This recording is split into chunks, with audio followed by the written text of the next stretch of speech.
guys, happy Wednesday. Time check is 8:10 ng umaga. Hindi tayo papasok ngayon guys. Kahapon maaga akong natulog dahil masakit ang aking ulo at talagang sobrang pagod na pagod tayo. So meron tayo supposed to be dalawang patient today dahil nag-snowstorm. Ang mga bata ay may 2-hour delay.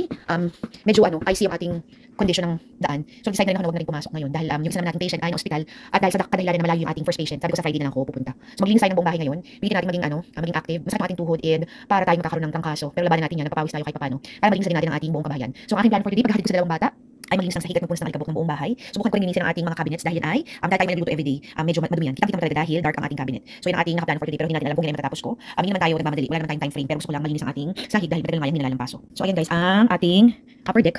Meron pa rin pumapatak-patak na konting snow pero bukas ay init na naman or I don't know kung bukas ay lalamig. Para kasi hindi na ako nag-ano ngayon guys, hindi ako nakikinig sa mga balitang weather dahil ay nakaka-depress. So talagang pag winter hindi naman tayo masaya no. Napaka-depressing talaga ng ganitong condition. Gusto ko talaga yung pinaka-favorite nating season ay spring and summer. Dahil niyo kung makita niyo mga puno ay kalbong-kalbo pa. So itong mga puno na to guys, paginin niyo pag binidyohan natin sa spring yan ay mag-ano naman mumulaklak or magsusisibol naman ang dahon. So ayaw talaga ng winter kasi parang pag tingin mo sa labas guys, ang puti-puti parang napakalungkot ng kapaligiran. But anyway, highway by the way, kunin natin ang ating tripod dahil tayo mag-video for today's linis serye. Ito ang ating dining room. At ito na ang ating kaibigang sweeper mop. So ito na ang ating wet sweeper mopping cloth in a lavender scent. Pagkatapos naman nating mailampaso ay tututuyin natin yan ng dry cleaning cloth. So medyo marami or malaki ang ating liligpitin or lilinisin pero kailan lang yan para naman tayo ay pagpawisan at maging active. So si Daddy pala ay pumasok na, maaga siyang umalis bago mag 7 o'clock siya ay pumasok na dahil maaga ang kanyang first patient at malayo pa yan. At sa kadahilanan naman na hindi ako papasok guys, ako na ang maghahatid sa mga bata. So ang ating buhok ay wala pang kaayos-ayos. Ganito lang tayo guys pagdating sa bahay, hindi tayo masyadong nagpapaka-OC. So wala tayong skincare routine for today dahil hindi nga tayo papasok. Sinuklay ko na yung buhok ko guys at dahil hindi nga yan nakikinig, medyo matigas ang ulo kaya medyo tayo pa. Kaya sa umaga guys, ako yung nagsha-shower. Suot ko rin ang aking Pilipinas na sweater or jacket, courtesy of my kapatid from the Philippines. Maraming salamat. Ito ang isa sa pinaka-paborito nating sinusuot kapag tayo ay giniginaw. Anyway, kami aalis bago mag 8 o'clock because of the 2-hour delay nga. Hindi pa nakakapag-unload si ate ng ating dishwasher. So ayan pa guys, ang pinagkainan. Hindi pa natin ilalagay sa dishwasher yan dahil ito pa yung ginamit natin kagabi. Magluluto din tayo ngayon ng ulam guys, no? Kahapon nagpalito lang si Daddy ng lumpiang Shanghai. Ngayon guys, magluluto tayo ng porterhouse steak. Na-marinate ko na yan sa garlic pepper. Nilagyan ko ng konting sugar din. And then parang masarap din humigop ng mainit na sabaw. So baka gumawa tayo ng sinigang na hipon.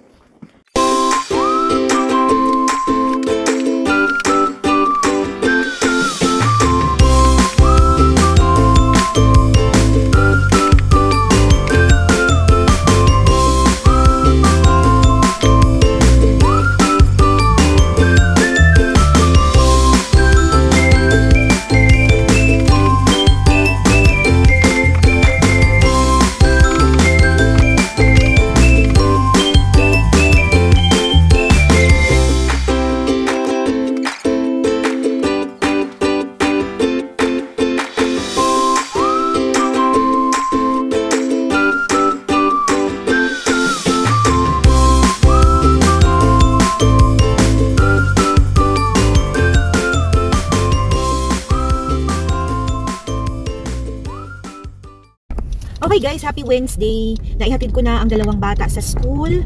Tayo naman ay hindi magtatrabaho ngayon dahil hindi nga maganda yung ating pakiramdam kagabi. Masakit pa rin yung ulo ko guys. Pero nagsimula na tayong maglampaso ng sahig. So nililinis natin yung ating hardwood floor sa hallway, sa kitchen and dining room. Yung family room na lang guys ang ating lilinisin or ilalampaso. Kahit gusto kong magpahinga or mahiga, parang feeling ko guys magkakasakit ako pag lalo akong hindi kumilos. Kaya pagdating natin sa bahay guys, papagpatuloy natin ang ating paglilinis ng sahig, pati na ang ating mga cabinets. Dahil sabi ko nga kanina, yung ating cabinet ay yung mga talsik guys o yung mga patak-patak ng mga mantika or tubig pag tayo naghugas ng pinggan. So hindi natin nagagawa kaagad yun. At dahil meron naman tayong time today ay gawin natin yan. Meron din akong isang patient kaninang alas 6 or mag alas 7. Tinext ko na yung pasyente ko na supposed to be for 8 AM. Dahil meron yung 2-hour delay yung mga bata, hindi nga tayo makakapagtrabaho on time. At dahil hindi rin maganda yung weather ngayon guys, naisipan ko na i-cancel na lang at i-move si patient for Friday. So bago ako umuwi guys, magpapagas muna tayo. Dahil bukas meron tayong work and then sa Friday nga, yung ating trabaho sa Friday ay medyo magkalayo. 8 o'clock yung ating first patient and then papunta naman sa ating second patient, siguro mga 45 minutes away yun. At dahil sa ganitong weather nga guys, kapag winter, hindi talaga ako nagpapa-empty or nagpapaubos ng ating gasolina dahil gamit nga natin ang heater sa sasakyan. Kailangan lagi tayong full tank if possible. Lalo na yung mga pinupuntahan nating lugar ay nasa bundok at kagubatan. So subukan natin magpagas ngayon para bukas magaling natin kay Bunso, diretso na tayo sa trabaho natin. Si Daddy rin ay may long day of work, maaga rin siyang umalis. nung tumawag yung school kanina madaling araw, siguro mga alas 5 or 4:30 yun guys, naka-receive na kami ng notification sa school na magkakaroon na ng 2-hour delay. Expected ko na yun guys, hindi na tayo nabigla nung tumawag yung school dahil ganyan naman ang ating scenario dito kapag winter. Kapag dumating yung snow, either meron silang 2-hour delay or magsasarado ang school. So sa Sabado, meron pa rin tayong isa pang parating na winter storm. Magagaling naman yan sa north. Hindi ko alam kung gaano kapal yung ating accumulation. But magluluto din ako ngayon guys ng ating ulam para sa mga bata. Ika-cast iron natin, luluto natin sa cast iron or i-grill natin ang ating porterhouse steak. Isang malaking piraso lang yon na minarinate ko, and then dahil malamig ang panahon, gagawa rin tayo ng sinigang na hipon. Nakabili ako kahapon ng shrimp, yan ay frozen. Meron pa tayong frozen tomatoes and hot pepper sa ating freezer from our garden. Bibili lang ako ngayon pagkatapos natin magpagasolina, dadaan ako ng mabilisan sa Giant para bumili ng ating gulay. Wala tayong kangkong dito sa Amerika guys, meron yun sa Asian store pero malayo. So ang alternative ng kangkong ay spinach. Bibili tayo ng isang balot para naman tayo ay merong gulay. So meron naman tayong mga sangkap guys. Meron akong sinigang mix. Like I said, yung mga naani natin, ang mga kamatis nung summer na napakarami, naka-freezer lang yan. Pati na ang ating ghost pepper or Carolina Reaper, lalagyan natin ng isang maliit na piraso. So ganyan ang ginagawa ko sa ating mga naka-harvest na mga gulay. Even yung mga dahon ng sili, naka-freeze lang yun guys. Kasi pag nagtitinola ako, naglalagay ako ng dahon ng sili. Dahil talaga naman nagpapasarap yan sa sabaw na tinola. So yung mga natin, mga na-harvest natin sa ating maliit na hardin ay napapakinabangan natin ngayong winter. Ganun lang lagi ang ginagawa ko. So ginagawa natin to for almost 5 years na tayo nag-gardening. Kaya yung freezer ko guys, yung meron akong chest type freezer doon, punong-puno yun ng mga harvest natin from our small garden. Hindi yun puno ng pagkain guys. Puno yun ng mga, lalo na yung mga tomatoes. Yun namang tomatoes, kahit na gano'ng katagal na yun guys, basta naka-freeze lang, hindi naman yun nasisira. Hindi ko naman siya dinedefrost as ibabalik. So yung naka-individual freezer bag yun, para kung kailangan nating magluto, defrost na lang tayo ng defrost ng kada isang pack or isang balot. Nung nag-air fry ako ng pompano, wala din tayong fresh na tomatoes. Gamit lang ang ating frozen tomatoes. Naglagay lang ako ng konting sibuyas at oyster sauce. Ayun din ang ating ginamit. So wala tayong patapon. Lahat yan ay napapakinabangan natin. I'm excited sa paparating na spring dahil tayo ay magtatanim na naman sa ating munting hardin. Although sabi ni Daddy this year, wag ko na daw damihan. Like na lang. Hindi na ako magtatanim ng zucchini and pumpkin dahil last time ay hindi tayo naging successful. So nasayang lang ang ating idinilig na tubig doon. So mostly tomatoes, peppers, eggplant ang ating itatanim dahil yun ay naging successful last year. Okay guys, mamaya nakakabalik sa inyo.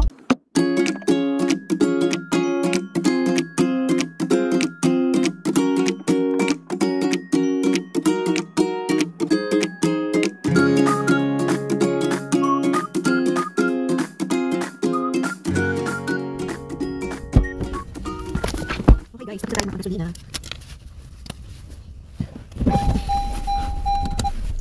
Punta lang tayo sa Giant guys, na tayo. Dito sana sa Walmart, kaso kadalasan dito guys, ang haba ng pila dahil kunti lang ang mga kakayaran nila. Go!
Guys, I am back.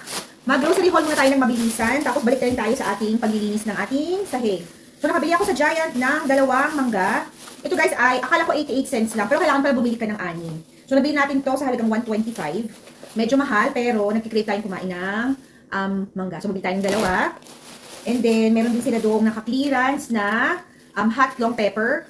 Perfect ito kasi yung ating pepper na ginagamit para pang-anghang is Carolina Reaper, which is sobrang anghang. So ito ay 18 cents lang, 2 na guys. Gagamitin natin yan pag nagluto tayo ng ating sinigang na shrimp. Kahapon nakabili ako ng shrimp guys, pero kanina sa Giant, meron silang sale na jumbo shrimp, 5.49 per pound lang. Ito yung kanilang brand. Meron tayong 20 to 25 pieces dito. Ito regularly priced for $13.99 or almost $14. Naka-sale to $5.49 per pound. So ito ay merong 2 pounds sa isang balot. Bumili na rin ako guys kasi mura ito dahil paborito rin ito ni Daddy na isahog nga sa kanyang fried rice.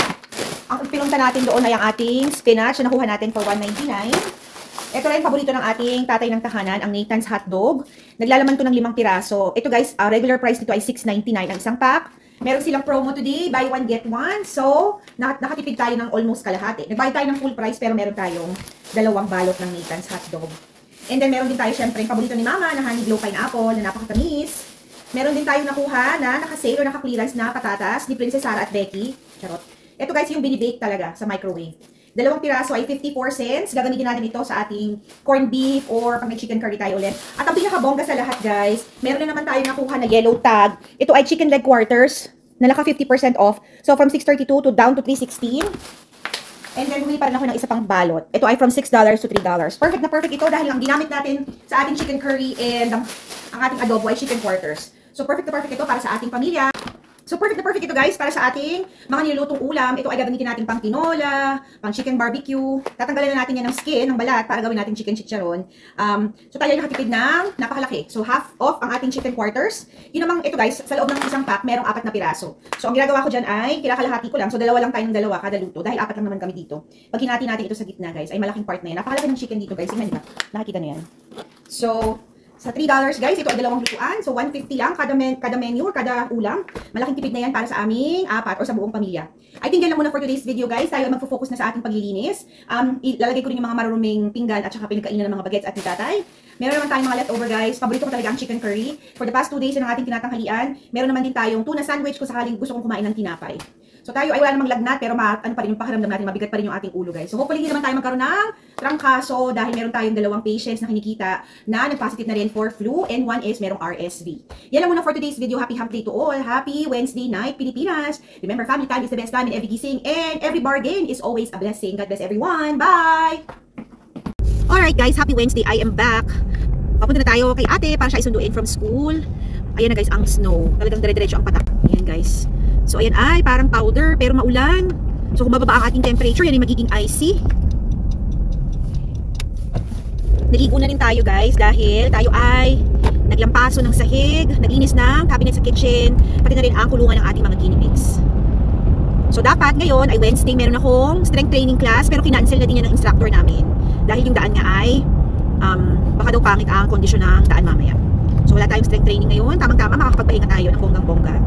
Masakit pa rin ang ating likuran at ang ating ulo. Hindi ko alam kung dahil ito ba ay malamig o dahil ito ba ay senyales na tayo ay magkakasakit. Sana naman ay hindi guys, para tayo ay makanood sa darating na swim meet ni Bunso ngayong Friday, Saturday and Sunday. Ayan guys, dire-diretso pa rin ang pagpatak ng niebe. Kung nakikita nyo ang ating dinadaanan, yung mga puti-puti na yan guys, yan ay yellow o yan ay snow. Ayan. So hindi ko alam kung merong swim practice si Bunso dahil nga sa panahon natin guys. So yan ay, hindi ko alam kung gaano kalakas or kung gaano kapal ang magiging accumulation natin. Pero ayun ang ating condition ng panahon. So ngayong araw na ito, hindi tayo nagtrabaho pero tayo ay nag-inday bote mode. Tayo ay naging house cleaner and cook. Nagluto din ako ng sinigang na hipon. Yan ay nabili ko sa Giant kanina umaga. And then, pagkakatid ko naman kay Bunso, pagkatapos kong magpagasolina, dumaan din ako sandali sa Giant at nakabili na naman tayo ng chicken leg quarters na naka-sale for 50% off. So yung 4 na malalaking quarters ay nagkakahalaga ng $3. Bumili tayo ng 2 pack. Nahiwa-hiwa ko na din yan at nailagay ko na sa individual freezer bag. So yung kalahati, parang nakagawa tayo ng 3 kainan or 3 putahe. Merong 4 na piraso, hiniwa-hiwa ko at nakasala ngayon sa ating slow cooker. Gagawa tayo ulit ng sopas. Bakit ba naman to si Elsa ay talagang ayaw tayong lumayan? So tayo excited na sa spring pero mukhang matatagalan pa ang winter dito sa ating area. Ayan na guys ang pagpatak ng snow. And then sa Sabado ulit, merong ulit paparating na winter storm. Manggagaling naman yun sa north. Ito guys, galing sa bandang south ito. Okay, mag-focus na muna ako sa aking drive guys. Balikan ko kayo mamaya.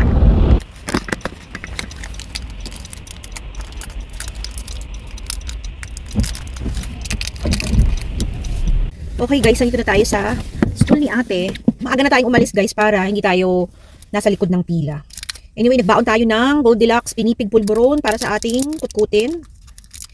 Meron pa ako guys 3 box sa bahay. Hindi ko na ito lagi nakakain, nakakalimutan ko meron pala ako nito.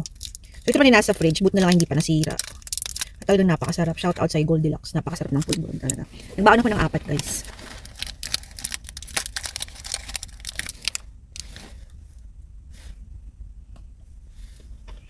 Ayan guys, ang ano, patak ng snow, tapos parang basa-basa.